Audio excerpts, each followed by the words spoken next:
There are moments in football that remain frozen in time, not because of victory, but because of what could have been. December 10th, 2022 was supposed to be one of those historic nights for Portugal. A team filled with talent, a captain chasing one final dream, and a clear path to the semifinals. Everything felt perfectly aligned. And yet, by the end of that night, it had all fallen apart. Not with noise or chaos, but with silence and tears. A tournament that meant everything. For Cristiano Ronaldo, the 2022 World Cup was never just another competition. At 37, it was widely seen as his final opportunity to claim the one trophy missing from his legacy. He had conquered club football, winning Champions League titles, Ballon d'Or awards, and dominating leagues across Europe. With Portugal, he had already delivered historic success, including Euro 2016 and the Nations League in 2019. But the World Cup was different. It wasn't just about winning, it was about completing the story. Portugal arrived in Qatar with one of their most balanced squads ever. A mix of experience, youth, creativity, and depth gave fans real belief. For once, it didn't feel like Ronaldo was carrying the team alone. This was a group capable of going all the way. A strong start with cracks beneath. Portugal began their campaign with a 3-2 win over Ghana. It wasn't flawless, but it got the job done. More importantly, Ronaldo made history by becoming the first player ever to score in 5 different World Cups. It felt symbolic, like the script was already being written. They followed it up with a win against Uruguay, securing early qualification. Even a loss to South Korea in the final group match didn't matter. Portugal were through. On the surface, everything looked under control. But beneath that success, cracks were forming. Ronaldo's performances became a topic of debate. Critics began questioning his impact, suggesting he was no longer the same player. The narrative shifted quickly, from admiration to doubt. And in football, once that shift begins, it spreads faster than anything. The shift that changed everything. Heading into the knockout stage, Portugal faced a critical decision: stick with their legendary captain or try something new. Manager Fernando Santos made a bold and controversial call. He dropped Cristiano Ronaldo. In the round of 16 against Switzerland, Ronaldo started on the bench. Gonzalo Ramos replaced him, a young striker stepping into the biggest moment of his career. What followed only complicated the situation further. Portugal crushed Switzerland 6-1, and Ramos scored a sensational hat-trick. Suddenly, Santos looked like a genius. But football isn't that simple. One game doesn't define a tournament, and what works once doesn't always work again. The biggest gamble. The quarterfinal against Morocco was supposed to be straightforward. Portugal were stronger on paper, more experienced, and filled with attacking quality. But Morocco had already proven they were not just another underdog story. Still, the biggest question wasn't about Morocco, it was about Ronaldo. Would Santos bring him back for such a crucial match? He didn't. For the second consecutive game, Ronaldo was left on the bench. And that decision would define everything that followed. A game that slipped away. From the first whistle, something felt off. Portugal looked slow and disconnected, struggling to build rhythm. Morocco, on the other hand, played with confidence and intensity. They pressed high, defended smartly, and looked like a team that truly believed. Portugal struggled to create chances. Their attacks lacked sharpness. Then came the moment that changed everything. Just before halftime, Morocco struck. Youssef En-Nesyri rose above the defense and powered in a header. It wasn't just a goal, it was a shift in momentum. Portugal were now chasing the game, and Morocco had something to protect. The moment of realization. At halftime, the situation was clear.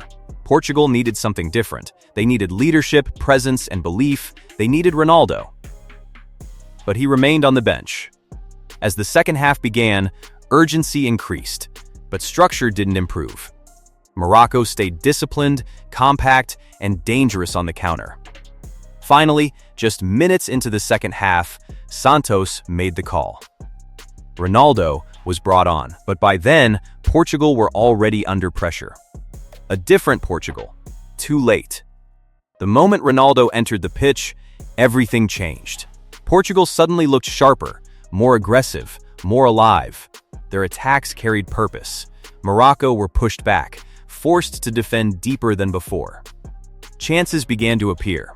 Bruno Fernandes came close with a powerful attempt. João Félix forced a brilliant save from goalkeeper Yassine Bounou. Ronaldo himself had a chance, but couldn't find the finish. The belief returned, but time didn't.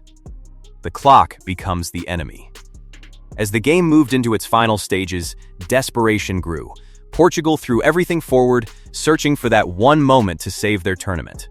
Crosses flew into the box, long shots were taken, and every attack carried urgency. But Morocco held firm. Their defense was relentless, blocking, clearing, and fighting for every ball. Every second brought them closer to history. Portugal had one last opportunity. Pepe rose for a header, almost from the same position he had scored in the previous match. But this time, it went wide. That was it. The final whistle followed soon after. And just like that, the dream was over, the image that defined it all. After the match, one image captured the entire story. Cristiano Ronaldo walking down the tunnel in tears. Not anger, not frustration, just pure heartbreak. It wasn't just about losing, it was about what it meant. The realization that this was likely his final World Cup, and that it ended not with a fair chance, but with a decision that would be questioned for years. Where did it go wrong? Football losses are rarely caused by one moment, but some decisions carry more weight than others. Fernando Santos chose to bench Ronaldo in back-to-back knockout games. It worked once, but repeating it in a high-stakes quarterfinal was a huge risk. Ronaldo wasn't just another player. He was the leader, the symbol, the player who had carried Portugal for years. Even if he wasn't at his peak, his presence alone changes games. And for a large part of that match, Portugal played without that presence. The comparison that says it all. During the same tournament, Argentina faced a similar situation with Lionel Messi. At 35, Messi wasn't physically at his peak either. But Argentina built their entire system around him. They trusted him completely. And it worked. Argentina won the World Cup.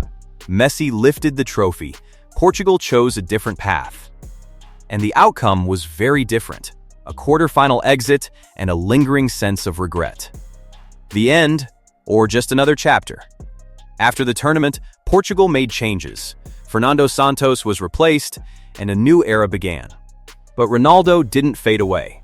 Even at an age where most players retire, he continues to perform, score, and lead.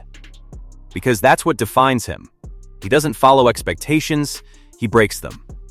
And maybe, just maybe, his story with Portugal isn't finished yet. A night that will never be forgotten. Football is unpredictable. That's what makes it special. But sometimes, it leaves behind questions that never get answered. What if Ronaldo had started? What if Portugal approached the game differently? What if that one chance had gone in? We'll never know. But one thing is certain. December 10th, 2022 wasn't just the night Morocco made history. It was the night Portugal let their greatest player down. And for Ronaldo, it was the night a lifelong dream slipped away. And maybe that's what makes this story so powerful, not just the loss, but the question that will never go away: what if things had been different? Because sometimes in football, one decision changes everything. And this was one of those moments. If you enjoyed this deep dive and want more stories like this, make sure to like and subscribe.